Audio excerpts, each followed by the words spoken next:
Ah, tava gravando. Aí, ó. Não, tá bem. Fala aí, Anésio. Fala pro teu filho. Fala alto. Tio vai sem graça, mano? Fala, oi, meu amor. E aí, o que é isso, Anésio?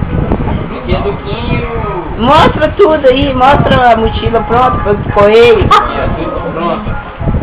Que pai arrumando material do filho. Dinheiro, material escolar. E a Dolly vai junto? É, Anésio? E aí, você tá se divertindo muito? Você tá gostando dessa brincadeira? Você tá gostando dessa brincadeira, Anésio? E você tá com vontade de colégio de volta? Fala, também vou pra escola. É.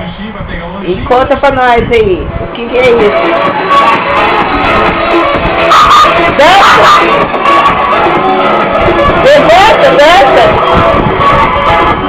Dança, dança, Cuquinho, gosto de ver você dançar. Dança! Anésio, dança! Eu adoro, a Dori tá ajudando, ó. Ó a bagunça que fizeram na casa, ó. Tudo por causa do material escolar. Derrubaram a casa. Ah, você botou um brinquedinho ali dentro?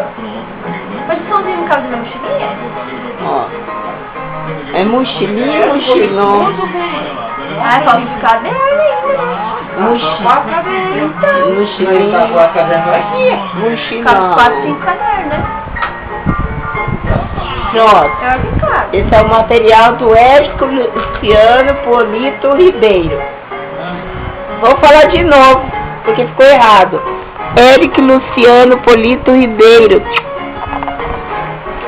Anésio, dá um tchauzinho pro Eric. Bye, bye. A Dori tá ajudando, ó. Bem 10. Tudo bem 10. Ó, Eric, você tira tudo nota 10, hein? É bem 10, viu? Você vai ver. Ah, cadê o som? Tchu, tchu, tchu, tchu, tchu, tchu. Olha o pai arrumando o material do filho, ó. Tudo vai pelo Sedex 10. Bem 10. Bye, bye, gente. Ai, ufa. Tchau. Hasta la vista, baby. Mas já pode até viajar, tem 2 mochilas. Dá tchau, Dada. Tchau.